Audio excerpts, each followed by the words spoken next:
Hello दोस्तों, मैं Angad sir SSC maths world में आप सभी दोस्तों का स्वागत करता हूं।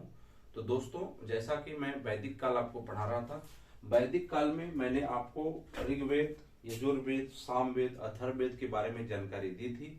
ब्राह्मण ग्रंथ क्या होता है, आरण्यक क्या होता है, उपनिषद क्या होता है, कितने प्रकार होते हैं, किसे कहते हैं, इन सब बातों की चर्चा मैंने आपसे कर लिया था। आज हम पढ़ेंगे भौगोलिक विस्तार।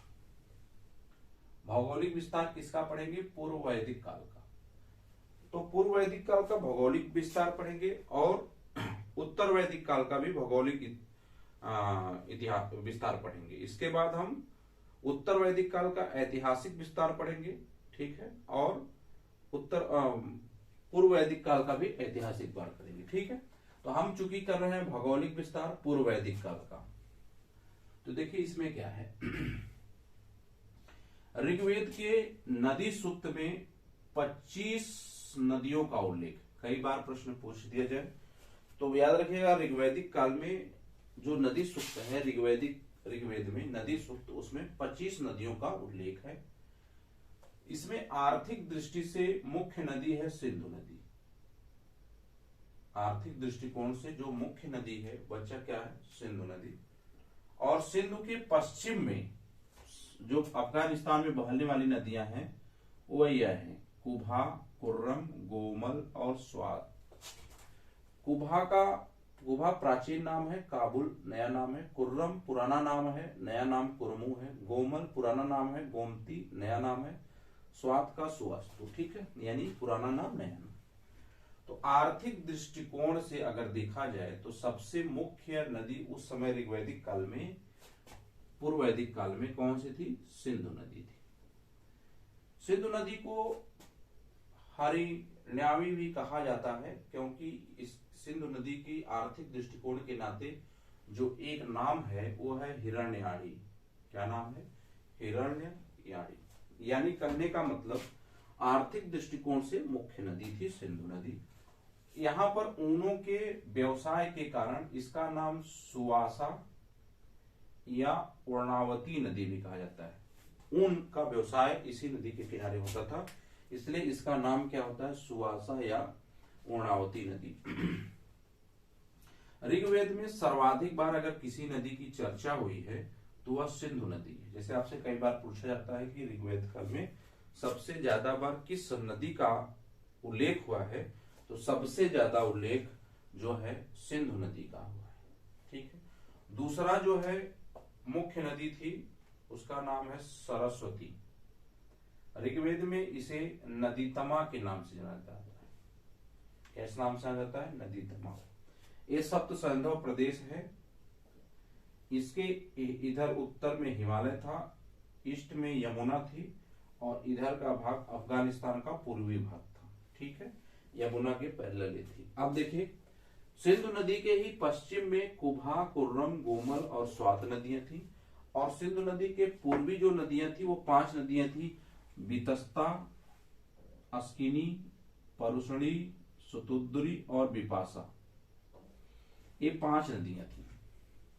और इधर 1, 2, 3 और 4 नदियां।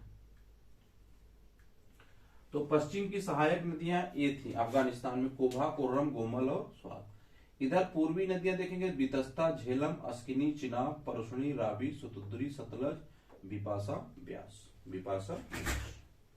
ऋग्वेद में हिमवंत पर्वत जो है, इस पे एक चोटी है जिसका नाम है मुजवंत। क्या नाम है? मुजवंत।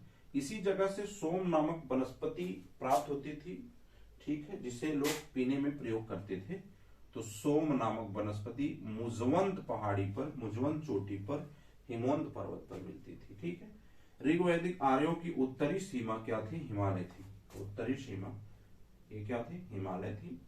जैसे यहां पर देखोगे कि यमुना का बहुत बार पूछा जाता है। ऋग्वेद काल में यमुना नदी का कितनी बार उल्लेख हुआ है? तो 3 बार यमुना का हुआ है, गंगा का 1 बार हुआ है और विंध्य का 1 भी बार प्रयोग नहीं किया गया है, ठीक है। अब यहां पर हम देखेंगे आर्यों की गतिविधियां। सप्त सिंधु ऋग्वेद, देखिए ये मुख्य केंद्र थे आर्यों के। कौन कौन से? सिंधु नदी, सरस्वती और सिंधु की 5 सहायक नदियां। सिंधु की क्या? 5 सहायक नदियां, यानी ए वाली वितस्ता, अस्किनी, परशुनी, सुतुद्री और विपाशा, ये सारी। अब कुछ नदियां ऐसी हैं जो आपसे बहुत बार प्रश्न में ये बात आपसे पूछ दी जाती है कि इस नदी का नाम कौन सा था। जैसे प्राचीन नाम अगर उसका परशुणी है तो नवीन नाम उसका क्या था, रावी था। यानी परशुणी का नया नाम क्या है, रावी।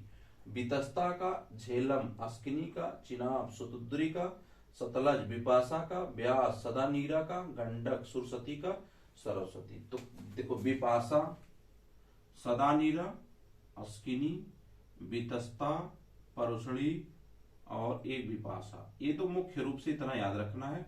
सुतुद्री और सुरसती तो पकड़ लोगे। तो उम्मीद करता हूं दोस्त ये बातें आपको समझ में आई होंगी। कल की क्लास में आपको मैं पढ़ाऊंगा भौगोलिक विस्तार, वो भी उत्तर वैदिक काल का। या हम ऐसे ही पढ़ा सकते हैं कि हमने पहले भौगोलिक विस्तार पढ़ लिया पूर्व वैदिक काल का, अब हम ऐतिहासिक विस्तार पढ़ेंगे पूर्व वैदिक काल का। तो ये तो रहा भौगोलिक विस्तार, कहाँ कौन सी चीजें थी, कैसे आप जान पाए कि कौन सी नदियां थी, क्यों ये कंफर्म हुआ कि अफगानिस्तान की तरफ थी, या अफगानिस्तान इस पश्चिमी इस भाग का था। ये कौन सा भाग, पूर्वी नहीं भाग, पश्चिमी, अच्छा अफगानिस्तान का पूर्वी भाग था। तो इसलिए ये सब चीजें आपको दिमाग में रखनी है। तो धन्यवाद दोस्त, अगली क्लास में फिर मिलेंगे, तब तक के लिए टेक केयर, बाय बाय।